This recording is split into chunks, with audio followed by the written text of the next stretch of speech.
Good evening Himachal. Corona काल की वजह से इस बार हिमाचल प्रदेश में किसान मेलों का आयोजन ऑनलाइन किया जाएगा।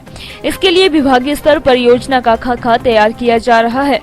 किसानों को ऑनलाइन ही प्रशिक्षण दिया जाएगा। यह जानकारी कृषि पशुपालन पंचायती राज मत्स्य एवं ग्रामीण विकास मंत्री वीरेंद्र कंवर ने शुक्रवार को बिलासपुर में दी। उन्होंने बताया कि अब विभागों को अपनी सभी योजनाओं को विस्तृत जानकारी कार्यालय परिसर में बोर्ड पर डिस्प्ले करनी होगी। विभागों के पास कितना बीज, कितनी खाद और कितने आवश्यक उपकरण उपलब्ध हैं, ये तमाम जानकारी बोर्ड पर दर्शानी होगी, ताकि किसान बागवानों को कार्यालय पहुंचते ही सभी योजनाओं के बारे में विस्तृत जानकारी उपलब्ध हो सके। हम आने वाली जो फसल है उससे पहले हर किसान को जो हम वहाँ पर जाकर के जो मेले करते हैं, किसान मेले करते हैं, हम किसानों को पूरी तरह से प्रशिक्षण देंगे कि कौन सी फसल बोने से उनको कितना लाभ होगा।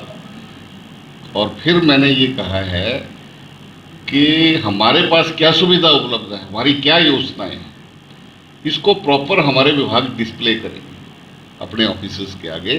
ब्लॉक में एक बड़ी डिस्प्ले लिस्ट होगी कि जिसमें हमारी योजनाएं होंगी, हमारे पास कितना बीज उपलब्ध है, हमारे पास कितनी खाद उपलब्ध है, हमारे पास और कितने यंत्र जो है वो जिसको एग्रीकल्चर्स में जितने इम्प्लीमेंट्स यूज़ होंगे वो हमारे पास उपलब्ध है। ये सारी लिस्ट जो है वो क्षेत्रीय अस्पताल ऊना में उपचार के लिए लाए गए युवक की मौत हो गई। इस पर उपमंडल बंगाणा के गांव चौकी मनियार के 21 वर्षीय अमरीक सिंह के परिजनों ने चिकित्सक पर इलाज में कोताही बरतने के आरोप लगाए हैं। परिजनों की माने तो उनके बेटे को सांस लेने में दिक्कत थी, लेकिन डॉक्टर की लापरवाही के चलते उनके बेटे ने दम तोड़ दिया। परिजनों की सूचना के बाद पुलिस टीम भी क्षेत्रीय अस्पताल पहुंच गई। वहीं सीएमओ ऊना डॉक्टर रमन शर्मा ने मामले की जांच कर उचित कार्रवाई का आश्वासन दिया है।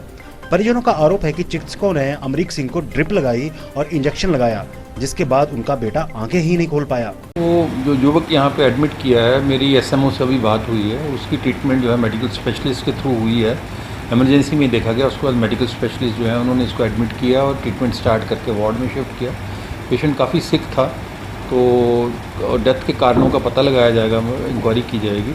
लेकिन जैसे जो मेरी जानकारी में आया कि मेडिकल स्पेशलिस्ट की ट्रीटमेंट हुई है और उनको वार्ड में एडमिट किया गया। सर, जिस तरह से डॉक्टर की लापरवाही का आरोप लगा रहे हैं, तो इस पर भी जांच की जाएगी? बिल्कुल, इस पर जांच की जाएगी। एक इंक्वायरी कमेटी बिठा के इसकी जांच की जाएगी और कोई दोषी पाया जाएगा तो फिर कार्रवाई की जाएगी। जी सवेरे बच्चा रात ही साਡਾ थोड़ा ढिल्ला होया जी, ਅਸੀਂ ਉੱਥੇ ਨਜ਼ਦੀਕੀ ਡਾਕਟਰ ਨੂੰ ਦਿਖਾਇਆ ਜੀ। ਉਹਨਾਂ ਨੇ ਕਿਹਾ ਕਿ ਸਾਡੀ ਸਮਝ ਨਹੀਂ, ਤੁਸੀਂ ਸਰਕਾਰੀ ਹਸਪੀਟਲ ਲੈ ਜਾਓ ਜੀ। ਅਸੀਂ ਇੱਥੇ ਲੈ ਕੇ ਆਏ ਜੀ, ਐਮਰਜੈਂਸੀ ਵਾਰਡ 'ਚ ਸੀਗਾ ਜੀ ਸਾਡਾ ਬੱਚਾ ਅਮਰੀਕ ਸਿੰਘ ਹੈ ਜੀ। ਔਰ ਸਰ ਇਹਨਾਂ ਨੇ ਇੱਥੇ ਮਤਲਬ ਡਾਕਟਰ ਸਾਹਿਬ ਜਿਹੜੇ ਵੀ ਸੀ, ਇੱਕ ਇੱਥੇ ਸਰ ਭਾਈ ਸਾਹਿਬ ਸੀਗੇ ਡਾਕਟਰ ਸਾਹਿਬ और एक लेडी सिस्टर ਸੀਗੇ। इस वर्ष स्वतंत्रता दिवस समारोह में सांस्कृतिक कार्यक्रम नहीं होंगे। भारत सरकार द्वारा दी गई गाइडलाइंस के मुताबिक ही स्वतंत्रता दिवस समारोह का आयोजन किया जाएगा। इस दौरान केवल मार्च पास्ट के साथ तिरंगे को सलामी दी जाएगी। उपायुक्त सोलन केसी चमन ने बताया कि इस वर्ष कोविड-19 के चलते स्वतंत्रता दिवस समारोह में किसी भी स्कूल का पार्टिसिपेशन नहीं होगा। स्वतंत्रता दिवस को मनाने के लिए जो बेसिक औपचारिकताएं हैं उन्हें पूर्ण किया जाएगा व कार्यक्रम के दौरान कुछ कोरोना वॉरियर्स को सम्मानित भी किया जाएगा।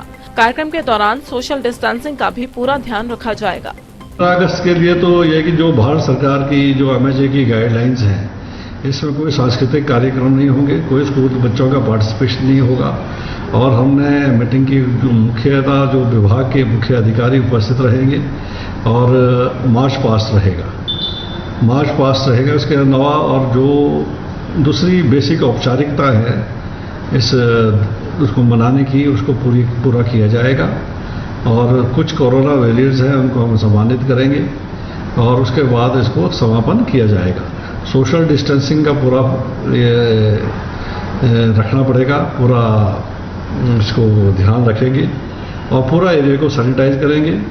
और जो लोगों से आग्रह है कि उनको हमने एक अपील की है कि उनको लाइव अपने घर से ही सुने और घर से ही जो मुख्य अतिथि का संदेश है उनको विभिन्न चैनलों के माध्यम से ये उपलब्ध मार्गदर्शन है जो सब डिवीजन में है कि बाकी पंचायत लेवल तक है, क्योंकि सोशल डिस्टेंसिंग का है ये एक बेसिक एमएचए की गाइडलाइन के अनुरूप ही रहेगा।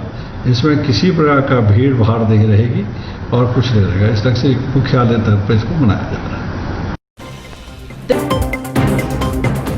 कोविड-19 के चलते पैदा हुए विपरीत हालात के बावजूद पुलिस के जवानों ने स्वतंत्रता दिवस समारोह में होने वाली अंतिम परेड की रिहर्सल स्कूल ग्राउंड सरकाघाट में की। कोरोना की वजह से इस बार स्वतंत्रता दिवस सादगी से मनाया जाएगा। कोरोना संक्रमण के चलते इस बार स्वतंत्रता दिवस की परेड में स्कूली बच्चे भाग नहीं ले रहे हैं और न ही इस बार सांस्कृतिक कार्यक्रम का आयोजन किया जाएगा। प्रशासन द्वारा कार्यक्रम में कोरोना से बचाव को लेकर सभी जरूरी प्रबंध किए जा रहे हैं। हमीरपुर जिला में अभी तक बस सेवा पूरी तरह से बहाल नहीं हो सकी है। बस किराए में बेशक बढ़ोतरी कर दी गई है, लेकिन अभी तक अधिकतर बस रूटों पर न तो सरकारी बसें यात्रियों को मिल रही हैं और न ही निजी बस सेवा मिल पा रही है। सरकारी बस सेवा लगभग 50 रूट पर मिल रही है, वहीं अभी तक निजी बसों के महज 20 से 30% बस रूट ही बहाल हो सके हैं। ऐसे में लोगों को यातायात दिक्कतों का सामना करना पड़ रहा है। वहीं निजी बस ऑपरेटर्स की माने तो अभी तक सरकार ने उनकी अधिकतर मांगे पूरी नहीं की है, जिस वजह से वे घाटे में चल रहे हैं। ऐसे में बसें चलाना मुश्किल हो रहा है। लॉकडाउन के बाद पहले तो बसें कम चल रही थी, लेकिन जब से सरकार की तरफ से निर्णय लिया गया कि हमने किराया भी बढ़ाया है और 100% कैपेसिटी भी जो बसों में बैठने के लिए दी गई है, तो परिवहन व्यवस्था पहले से बेहतर हो गई है। क्योंकि बसेस में जब 100% कैपेसिटी की बात आई तो जितने प्राइवेट ऑपरेटर्स हैं उन्हें भी लगा कि नहीं, हम कम से कम नो प्रॉफिट नो लॉस की स्थिति में तो बसों को चला ही सकेंगे। HRTC का जहाँ तक ये है, तो मेरी जानकारी के अनुसार इस वक्त 33-34% जो उनके रूट्स हैं वो ऑपरेशनल हैं। लगभग 50-55 बसें जो हैं हमीरपुर में चल रही हैं और प्राइवेट ऑपरेटर्स भी 20-25% के करीब चल रहे हैं। केंद्र और प्रदेश सरकार द्वारा 15 अगस्त से 31 मार्च 2021 तक नशा मुक्त भारत अभियान चलाया जा रहा है। इस संबंध में एसडीएम कार्यालय पद्दर में उपमंडल अधिकारियों की एक बैठक एसडीएम पद्दर श्री मोहन सैनी की अध्यक्षता में संपन्न हुई। एसडीएम पद्दर ने बताया कि नशा मुक्त अभियान को सफल बनाने में उपमंडल के महिला मंडल, युवक मंडल, पुलिस प्रशासन, स्कूली बच्चों, एनसीसी छात्रों सहित अन्य लोगों को साथ लिया जाएगा और माहवार इस अभियान की रूपरेखा तैयार की जाएगी। उन्होंने कहा कि पद्दर प्रशासन की पूरी कोशिश रहेगी कि हम अपने एरिया को नशा मुक्त बनाएं। चलो। मैं कुंदन हाजरी, तहसील कल्याण अधिकारी सदर मंडी। आज नशा मुक्त भारत अभियान के अंतर्गत जो है एक सब डिवीजन लेवल कमेटी की मीटिंग एसडीएम पद्दर की अध्यक्षता में यहाँ एसडीएम ऑफिस में हुई है।